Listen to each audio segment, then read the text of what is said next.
안녕하십니까 애터미 회원 여러분, 샤론 로즈 마스터 홍진용입니다. 네, 지난 2달여 동안 회사가 주관했던 모든 세미나와 센터에서 있었던 모든 미팅이 중단되면서 여러분들 얼마나 답답한 시간들을 보내고 계십니까? 저도 그 짧은 기간 동안 전 세계 200여 군데로 코로나 바이러스가 전파되는 것을 보면서 세계가 이제 정말 하나로 연결되어 있다는 그런 생각을 하게 됐습니다. 과거에 우리가 너무나 당연하게 생각했던 그런 미팅들이 정말 우리한테 하나의 행복이었구나 하는 그런 반성도 하게 되는 그런 시간을 보낸 것 같습니다. 지난 1, 4분기 동안 코로나 환경 속에서 전 세계 거의 모든 산업 전반은 매출이 상당 부분 줄었습니다. 하지만 온라인 쇼핑 부분에 대해서만큼은 급증을 했는데요. 그 이유가 뭐라고 생각하십니까? 그동안 꾸준하게 고객들은 온라인 쇼핑 부분으로 수요는 확대되어 왔습니다. 그런 상황 속에서 코로나가 환경에 접하면서 심지어 온라인 쇼핑을 주저했던 50대, 60대마저도 이 시장으로 급속하게 들어오고 있습니다. 이 온라인 쇼핑의 편리함을 맛본 소비자들은 다시 오프라인으로 돌아가기는 쉽지 않을 것입니다. 이런 환경 속에서 지난 1, 4분기 애터미도 마찬가지로 전 세계 매출이 40%가 증가되었다는 소식을 여러분도 들으셨을 겁니다. 과거의 온라인 시장은 온라인 투 오프라인이었습니다. 그 말을 다시 좀 풀어서 설명드리면, 오프라인에서 상품을 예약하고 주문하기 위해서 온라인에 접근했다라고 보면, 앞으로의 온라인 시장은 온라인과 오프라인이 서로 상호 보완적으로 결합해서 온라인상에서 발생된 모든 빅데이터가 오프라인의 고객들에게 제공됨으로 인해서 고객들이 온라인과 오프라인 어디서든지 편리함을 누릴 수 있는 그런 경쟁력을 갖추게 됐다는 것입니다. 그런 경쟁력을 갖춘 온라인 소비는 앞으로 줄어들 수는 절대 없는 것이죠. 바로 이것이 그 결과를 보여주는 것이죠. 지금 현재는 소비자들의 지갑 점유율이 61%에 달하고 있습니다. 이것은 점점 더 60%에서 70%, 80%로 점점 확대될 것입니다. 또 기업은 소비 패러다임의 변화를 무시할 수가 없습니다. 소비 패러다임의 변화를 받아들이지 않으면 결국은 기업은 생존에 문제가 생기겠죠. 과거의 단일 채널 오프라인에서 지금은 이제 약간 중간 단계라고 볼 수 있겠죠. 온라인과 오프라인이 별도의 멀티 채널로 서로 경쟁 관계라면, 향후 미래는 온라인과 오프라인이 서로 결합된 같이 모든 정보를 공유하는 시대인 옴니 채널 시대로 갈 수밖에 없고, 결국 그런 옴니 채널을 빠른 시간 안에 확보한 전 세계 그 대기업들이 시장을 독점하고 있는 체제로 시장은 흘러가고 있습니다. 그래서 그 결과를 실제 우리는 눈앞에서 볼 수 있는 것이죠. 미국 전체 멀티 채널 또는 오프라인만 갖고 있었던 모든 대기업들이 지금은 사라지고 있습니다.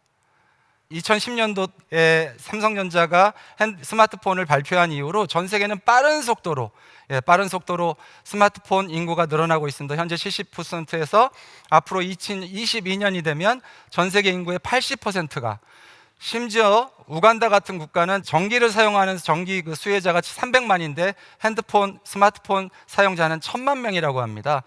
이런 적극적인 흔히들 우리가 얘기하는 포노사피언스들이 유통의 변화를 만들고 있는 것입니다. 그래서 이런 늘어나는 소비자들, 늘어나는 스마트폰 사용자들로 인해서 같은 유통의 플랫폼 안에서도 변화가 일어나기 시작합니다.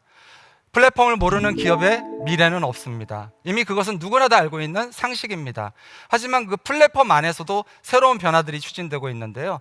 지금까지 우리 여러분들은 알고 계시겠지만, 모든 유통 플랫폼은 무엇으로 수익을 만드나요? 결국은 유통 수수료입니다. 근데 그 수익 모델조차도 변화가 일어나고 있다는 것입니다. 우리가 잘 알고 있는 네이버의 스마트 스토어, 카카오 스토어, 이런 회사들은 이미 충분히 확보된 회원 수만을 가지고도 그 회원들을 대상으로 입점하는 업체들이 입점 월정액을 내므로써 판매 수수료를 대신하고 있고요. 또 카카오 스토어 같은 경우에는 광고비를 지불함으로써 판매 수수료를 대신하고 있는 것입니다. 정말 놀라운 변화지 않습니까?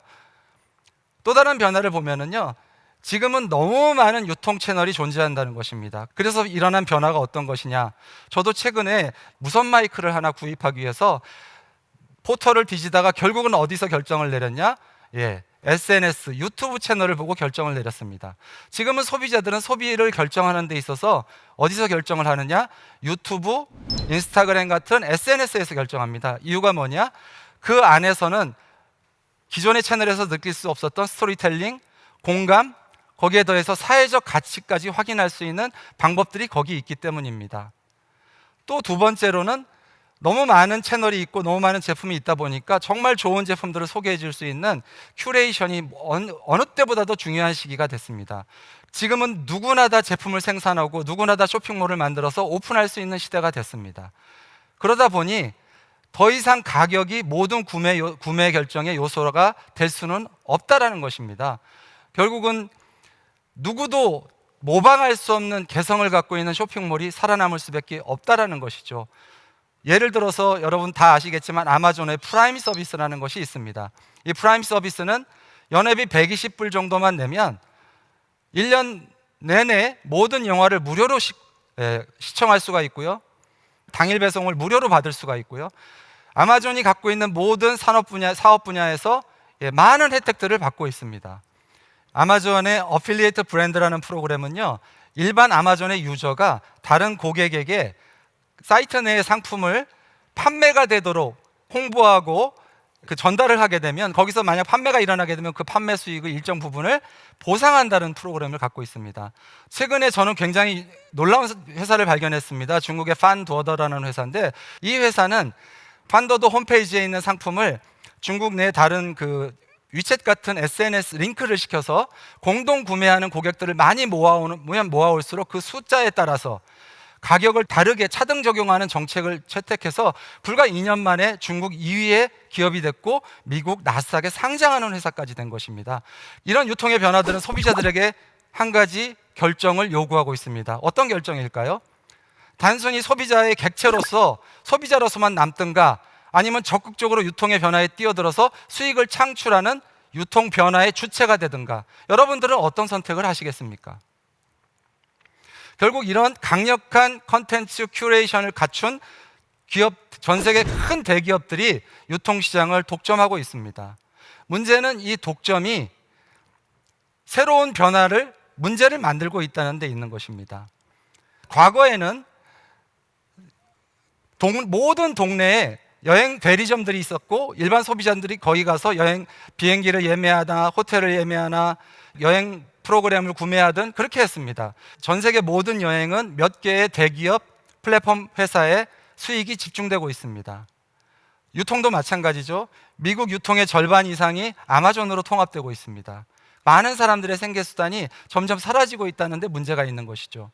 결국 이 안에서 승자는 하나밖에 없습니다. 유통 플랫폼을 소유한 대기업뿐이라는 거죠. 이 안에서 일반 기업이나 생산자들의 미래는 보장받을 수가 없는 것입니다. 자, 이런 변화 속에서도 저는 미국의 아웃도어 브랜드 파타고니아라는 회사를 보면서 새로운 가치를 발견했습니다. 이 파타고니아라는 기업은 미국 내에서 가정과 환경 지킴이라는 두 가지 테마로 굉장히 알려져 있는 기업입니다. 회사 직원 중에 경력 단절녀가 단 한 명도 없습니다. 그 이유는 뭘까요? 기업의 CEO가 기업이, 직장이 목적이 될 수 없다는 겁니다. 직장은 가정을, 생계를 책임지기 위한 수단이라는 것을 경영의 핵심 요소로 채택했다는 것이 소비자들에게 굉장히 깊숙이 마음에 울림을 줬다는 것이죠. 또 이 회사는 놀라운 거는 이베이에서 자사 브랜드의 제품을, 그것도 헌옷을 판매하는 행사를 했습니다. 여기 자료에서 보시는 것처럼 20년 전에 자기 아버지가 자기를 업고 찍은 사진에 입었던 옷을 SNS에 이런 사진들을 올리고 있습니다. 심지어 이 회사는 자사 회사에 새 옷을 사지 말라고 합니다. 이유가 뭔지 아시나요? 새 옷을 하나 만들기 위해서는 엄청난 물이 들어가고요. 왜냐하면 목화를 재배해야 되니까.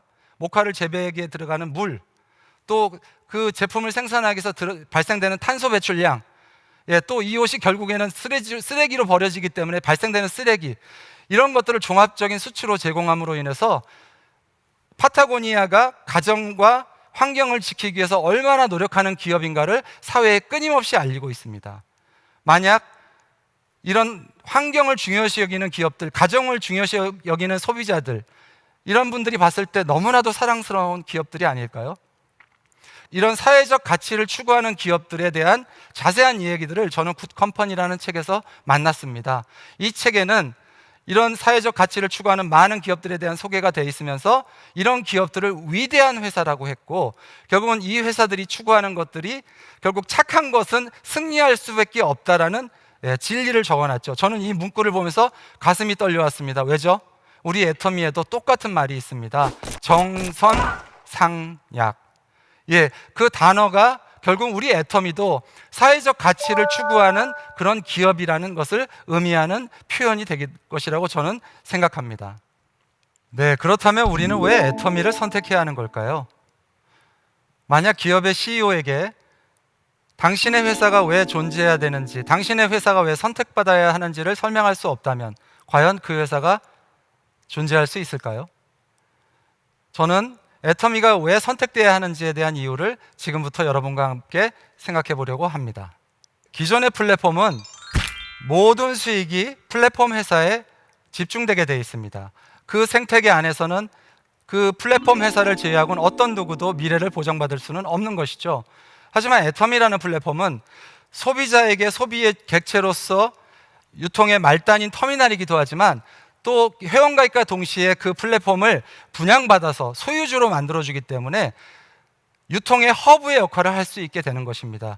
결국은 전 세계 모든 소비자들이 그 플랫폼 내에서 발생되는 포인트를 공유하고 연결함으로 인해서 나로부터 시작된 모든 소비자들의 소비가 연결된다는 데 핵심 포인트가 있는 것입니다. 이 안에서 소비자들은 그 수익을 공유할 수 있는 것이죠.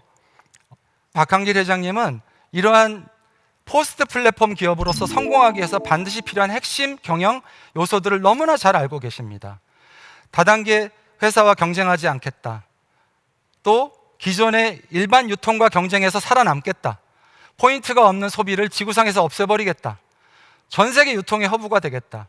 결국은 플랫폼이 성공하기 위해서는 한 가지 요소밖에 없습니다. 소비자 스스로가 광고 없이 자발적으로 클릭하고 제3자인 주변 사람들에게 이 정보를 전달할 수 있는 가치를 만들어내는 플랫폼만이 결국은 살아남을 수밖에 없습니다. 박한길 회장님은 그런 핵심 전략들을 너무나 잘 준비하고 계시다는 것입니다. 지난 10년 동안 애터미는 절대품질 절대가격이라는 큐레이션 대원칙을 정해놓고 대중들이 편안하게 사용할 수 있는 그런 가격대에 명품의 품질을 갖춘 제품들을 출시해 왔습니다. 그 결과로서 믿고 쓰는 애터미라는 큐레이터로서의 경채성을 갖는 그런 기업으로 자리매김을 했다는 것이죠. 여기서 보시는 것처럼 0.12%라는 경이적인 반품률은 결국 애터미가 정확한 큐레이션을 하고 있다는 것을 증명하는 구체적인 수치가 되겠습니다. 또 애터미는 10년 동안 회사 설립 초기부터 그 어려운 시기에도 나눔을 천부가 준 사명이라고 생각하고 10년 동안 꾸준하게 기부를 실천해 왔습니다. 2018년까지 100억이 넘는 금액을 기부를 했고요.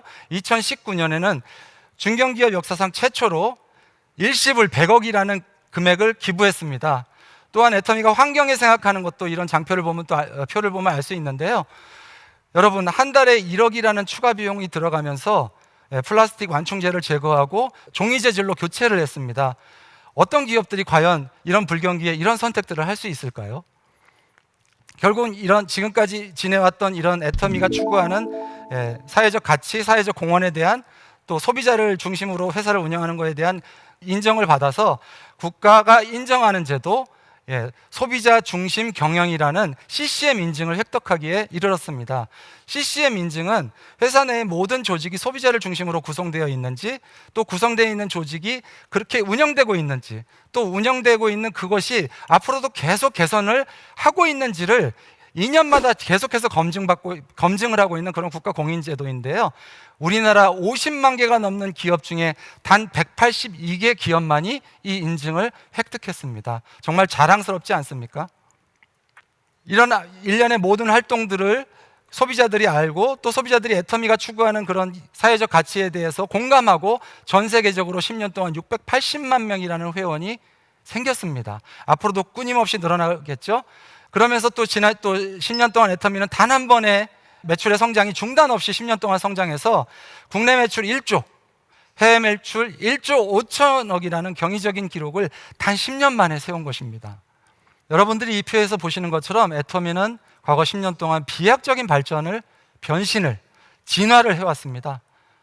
초창기 애터미를 보신 분들은 애터미를 방판회사, 다단계 회사로 알고 계시고 아직도 제품을 팔러 다니는 사업으로 알고 계시는 분들이 너무나도 많습니다. 그런 분들을 보실 때마다 너무나도 아쉬운 생각이 들죠. 하지만 애터미는 그 이후에 400여 가지의 제품으로 늘렸고 작년 2019년 12월 달에는 2만여 가지의 제품으로 늘어나는 아자모를 오픈했습니다. 또 많은 제품과 많은 회원수를 확보하고 나서 네트워크 마케팅을 넘어서 유통의 허브, 이제 2019년에는 포스트 플랫폼 이후의 플랫폼을 가기 위한 그런 플랫폼 기업으로서의 미래를 천명한 그런 회사가 됐습니다. 이렇게 많은 책들이 연결과 공유를 얘기하고 있습니다. 여러분, 관심을 연결하는 것이 경제가 되는 시대가 된 것입니다.